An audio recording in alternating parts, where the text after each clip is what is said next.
everyone, and welcome to the Nightly News with Vacant, the only news show where you might never know if there's ever going to be another episode. So let's get right into the news. Alright, so let's begin with the first one. Fallout 76 will introduce Steel Dawn, the new content update that will introduce the Brotherhood of Steel.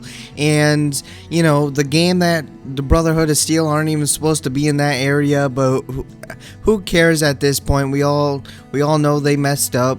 They don't care. And Fallout 76 needs all the content it can get, really. So I guess it's a good thing. What's not a good thing is all the atoms that you're going to have to spend to get all the other stuff that they're going to be adding. So, Bethesda is now being sued for allegedly sabotaging Rune 2 in an effort to protect the Elder Scrolls franchise. This information comes on the heels of a lawsuit last year where Rune 2's publisher, Ragnarok Games, sued Human Head Studios, the developer for the game, for deliberately ruining Rune 2's launch by failure to transfer source code, blah blah blah blah. That doesn't matter. Rune 2, I'm just gonna say it here, I haven't played it, but from what I've seen from the gameplay and watching people play it, the game looks like trash, okay? It looks like garbage, and that's why it's failed, okay? Don't blame Bethesda on your garbage failure. Fortnite has done something that Call of Duty should learn how to do,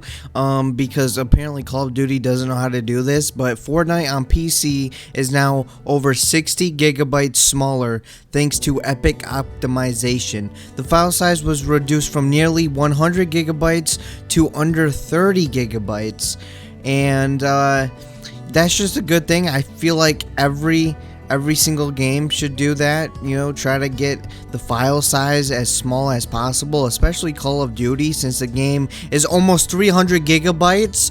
Like, are you serious? Why can you not get it down to like at least 200? It's above 200. Any game that's above 200 gigabytes, I mean, come on. You gotta reduce the file size. I mean, this is outrageous.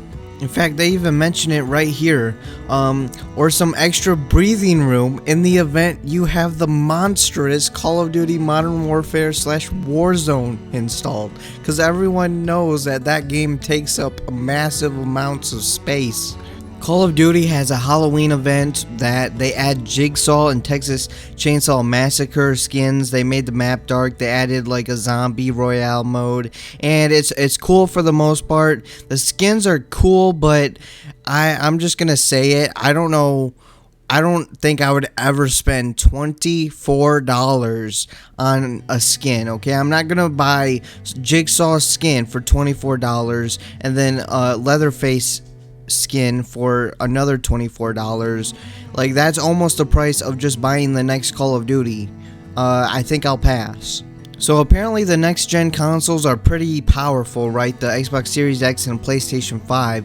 But Ubisoft games, including Watch Dogs Legion and Assassin's Creed Valhalla, will run at 4K 30 frames per second with ray tracing enabled. So the games that, you know, will be coming and running on 4K will not be running on 60 frames per second, and the consoles are supposed to be powerful enough to run the games at a minimum 60 frames per second, and 30 frames per second nowadays is seriously, it's like, that is not good at all, okay? 60 frames is the bare minimum. We all know NBA 2K, all these sports games are trash, we all know it. I don't know why people still buy it, but NBA 2K21 adds unskippable ads in the game.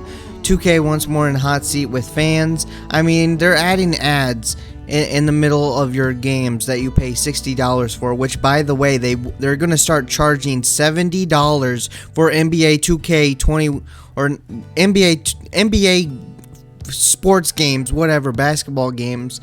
They're gonna start charging $70, and you're telling me they're gonna put ads in it too? So not only are you paying more money for the game, they're also putting ads, which you know they're getting paid for.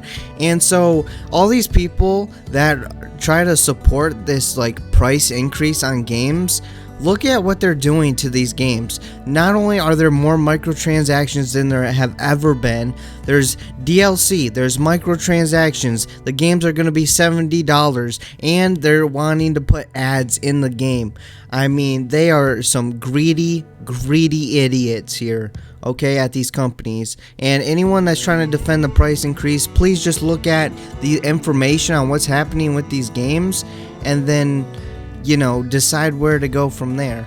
Alright, so the next one is Stardew Valley will be getting split screen co-op after all. So in Stardew Valley 1.5, it'll be getting split screen co-op. So if you want to play with a buddy in split screen, then you can. Apparently, PlayStation is adding new icons to tell people if you're playing on PlayStation 4 or PlayStation 5, so you can feel bad about yourself if you're not playing on PlayStation 5 and you're playing on PlayStation 4. So apparently, I didn't even know this until I randomly found this article right here. G.I. Joe Operation Blackout apparently is a new G.I. Joe game that is releasing on PlayStation 4, possibly Xbox, I'm not really sure, but I know it released on PlayStation 4, and my goodness, does it look like the most generic, average, boring, third-person shooter game I have ever seen in my life.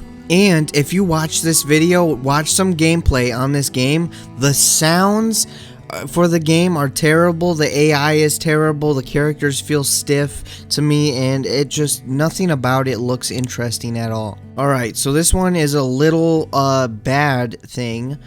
Your brand new Oculus Quest 2 can't play Oculus Go games.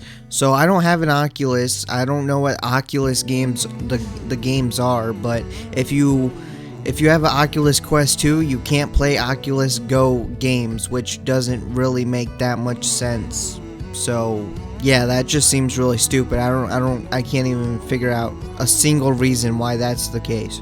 So right now, PlayStation is having a massive Halloween sale on horror games. So if you want some horror games, you go on your PlayStation store and you can get some Halloween themed, well, not really themed, but some horror games to play during this Halloween.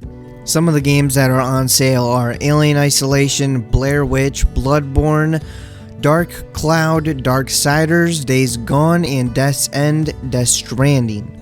Next, the Elder Scrolls Online Witches Festival has started. It's actually going right now. This says next week, but this was posted October 16th, and it says that it starts on October 22nd. So this is the second day of the Witches Festival if you want to, you know, participate in that on the Elder Scrolls Online. Red Dead Online apparently adds Dead of Night mode and a Halloween pass, which I think I'm just going to make a whole separate video on this because, oh, do they keep making me upset.